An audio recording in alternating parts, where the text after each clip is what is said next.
5000 கிமி தூரத்தில் உள்ள இந்த வெள்ளை வட்டம் நம் பூமியின் பழைய நண்பன். நம் சூரிய குடும்பத்தில் பல கிரகங்கள் உள்ளன, அவற்றில் பல சந்திரன்கள் உள்ளன. ஆனால் நமக்கு ஒரே ஒன்று மட்டுமே உள்ளது. இது நமக்கு 4 பில்லியன் ஆண்டுகளாக நம்முடன் உள்ளது. இங்கு வரை புளூட்டோ போன்ற சிறிய கிரகத்திற்கும் 5 சந்திரன்கள் உள்ளன. அவற்றை நாம் அறிவியல் ரீதியாக இயற்கை செயற்கைக்கோள்கள் என்று அழைக்கின்றோம். இதை அறிந்து உங்களுக்கு நிச்சயமாக ஏன் என்று தோன்றும். மேலும் நமது ஒரே நிலா இல்லையெனில் பூமி இன்று நாம் காணும் போலவே இருந்திருக்கும், அல்லது இங்கு வாழ்க்கை கூட சாத்தியமாகாது. எனவே இன்றைய இந்த வீடியோவில் இந்த கேள்விகளின் பதில்களை நாங்கள் தேடுவோம். அவற்றை அறிந்து நீங்கள் நமது நிலாவுக்கு ஒரு புதிய மரியாதையை நிச்சயமாக உணருவீர்கள்.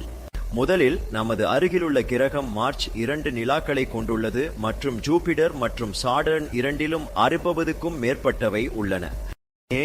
யூரேனஸுக்கு 27, நெப்டியூனுக்கு 19, புளூட்டோவுக்கு 5 நிலவுகள் உள்ளன. இவ்வளவு நிலவுகள் எப்படி? காரணம் என்னவென்றால் கிரகங்களுக்கு நிலவு, அதாவது இயற்கை செயற்கைக்கோள்கள் 3 காரணங்களில் ஒன்றின் மூலம் கிடைக்கின்றன. ஒரு காரணம் என்னவென்றால் வேறு ஒரு பொருள் அந்த கிரகத்துடன் மோதுகிறது, அதன் ஒரு பகுதி பிரிந்து நிலவாக மாறுகிறது, நம் பூமியின் நிலவுடன் நிகழ்ந்தது போல. இரண்டாவது காரணம் என்னவென்றால் ஒரு கிரகம் தனது ஈர்ப்பு சக்தியின் காரணமாக கடந்து செல்லும் பொருளை பிடித்து அந்த பொருள் அதன் சுற்றுப்பாதையில் சுழலத் தொடங்குகிறது. மூன்றாவது மற்றும் இறுதி காரணம் ஆக்ரிஷன் டிஸ்க் மூலம். நீங்கள் அடிக்கடி பார்த்திருப்பீர்கள், சனிக்கிழமை, வியாழக்கிழமை மற்றும் நெப்டியூனுக்கு வளையங்கள் உள்ளன. இவை அடிப்படையாக பனி, கல் மற்றும் மண்ணின் துகள்கள் ஆகும். அவை அந்த கோளின் சுற்றுப்பாதையில் சுழல்கின்றன. சில ஆண்டுகள் கழித்து இவற்றில் உள்ள பொருள் ஈர்ப்பு சக்தியின் காரணமாக ஒன்றாக இணைந்து ஒரு வடிவத்தை உருவாக்குகிறது. அது பின்னர் ஒரு நிலவாக மாறுகிறது. செய்து இந்த வாயு கோள்களுக்கு ஏன் இவ்வளவு நிலவுகள் உள்ளன என்பதை விளக்குகிறது. ஆனால் புளூட்டோ போன்ற சிறிய கோள் இந்த விஷயத்தில் இவ்வளவு அதிர்ஷ்டசாலி இருக்க முடியாது. ஆனால் இங்கே அதன் குயிப்பர் பெல்ட்டில் அமைந்துள்ளதின் காரணமாக இது சாத்தியமாகி உள்ளது. கியூப்பர் பெல்ட் பனிக்கட்டிகள் கொண்ட ஒரு பெரிய வளையம் ஆகும். இதில் சில கற்கள் மோதுவதால் மற்றும் சிலவற்றை புளூட்டோ தனது ஈர்ப்பு விசையால் பிடித்து வைத்ததன் காரணமாக இன்று இந்த சிறிய கோளுக்கு 5 நிலவுகள் உள்ளன. மற்றொரு பக்கம் மெர்க்குரி மற்றும் வீனஸ் சூரியனுக்கு அருகில் இருப்பதால் இங்கே ஒரு நிலவும் இல்லை.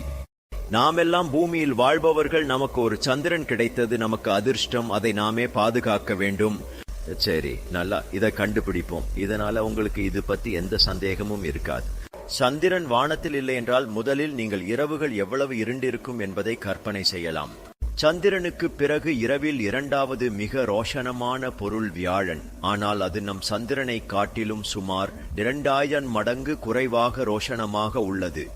எனவே இந்த விஷயம் நிச்சயம் இந்த கோள் நமக்கு போதுமான வெளிச்சத்தை வழங்க இயலாது. ஆனால் இதனால் நமக்கு அதிகமாக ஏதாவது பாதிப்பு உண்டாகுமா? இல்லை. சரி, இன்று நமக்கு ஆற்றலால் ஒளிரும் நகரங்கள் உள்ளன மற்றும் சில ஆண்டுகளில் நாம் முழு பூமியையும் இதே போல் ஒளிரச் செய்ய முடியும். ஆனால் சந்திரனின் முக்கியத்துவம் இதோடு முடிவடையவில்லை, மாறாக இப்போதுதான் தொடங்குகிறது. சந்திரன் இல்லாமல் பூமியில் ஒரு நாள் வெறும் 6 முதல் 12 மணி நேரம் மட்டுமே இருக்கும்.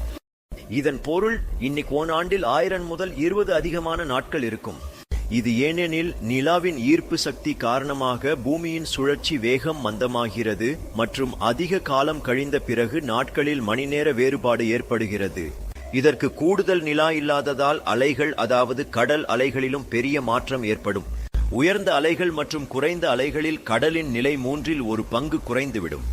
நாம் இன்று காணும் அலைகளுடன் ஒப்பிடும்போது, அதாவது உயர்ந்த அலைகள் கடற்கரையை வெறும் இவ்வளவு மட்டுமே அடையும், மேலும் குறைந்த அலைகள் இவ்வளவு மட்டுமே இருக்கும். இதற்கு மேலாக நாம் ஒருபோதும் சூரிய கிரகணம் மற்றும் சந்திர கிரகணம் காண முடியாது. சந்திரனின்றி சூரியனின் ஒளியை மறைக்கும் எதுவும் எங்கள் சுற்றுப்புறத்தில் இருக்காது. ஆனால் இந்த அனைத்து மாற்றங்களும் எதுவும் இல்லை.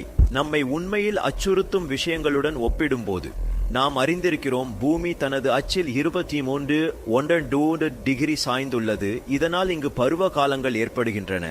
ஆனால் இந்த நுண்ணிய சமநிலை உண்மையில் சூரியன் மற்றும் நிலவின் ஈர்ப்பு விசையின் தாக்கத்தால் உருவாகியுள்ளது. சந்திரனை நீக்கிவிட்டால் பூமியை நிலைப்படுத்தும் மிக சக்தி வாய்ந்த சக்தியை நீக்கிவிடுவோம். இதனால் அந்த நுண்ணிய சமநிலை குலைந்துவிடும். பின்னர் சூரியனின் ஈர்ப்பு விசை மட்டுமே நமக்கு மீதியாக இருக்கும். இதனால் பூமி 4 பக்கங்களிலும் குலுங்கும். பருவ காலங்கள், அதாவது சீசன்கள் மீது மிக மோசமான தாக்கம் ஏற்படும். குளிர்காலம், மழைக்காலம். வெப்ப காலம் இருக்காது. எல்லாமே கண் இமைப்பதற்குள் வேகமாக கடந்து போகும். சில மணி நேரங்களுக்கு ஒரு முறை வெப்பநிலை மேலே கீழே மாறிக்கொண்டே இருக்கும்.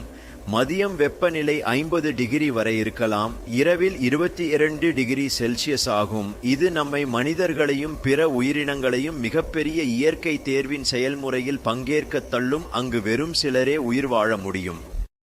அந்த கடினமான சூழ்நிலைகளில் தங்களை தழுவிக்கொள்ள முடிந்தவர்களே உயிர் வாழ்வார்கள்.